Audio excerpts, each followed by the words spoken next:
viena Lietuvos ekonomikos šaka nepadarė tokios pažangos kaip Lietuvos augalininkystė. Ir kalbant apie derlingumus, ir kalbant apie grūdų kokybę.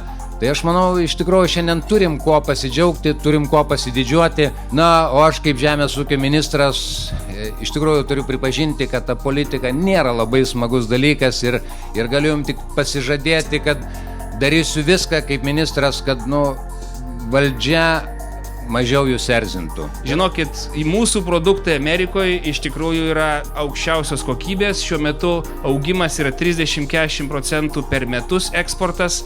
Tai ne tik dėl to, kad jie geros kokybės, bet tiesiog juos visi svarbus žmonės mėgsta. Jūs šaunuoliai esate ir aš galvoju, šita paroda tai yra tas vienas iš faktorių, kad mūsų ūkininkai yra antiek šiai dienai stiprus, antiek taiko pačias naujausias technologijas, kad mes galim girtis jau ne tik rytų kaimynam, bet mes galim girtis ir didžiuotis prieš vakarų kaimynus. Šiemet paroda pasitinka ženkliai išsiplėtusi, parodos plotas padidėjo daugiau nei 20%.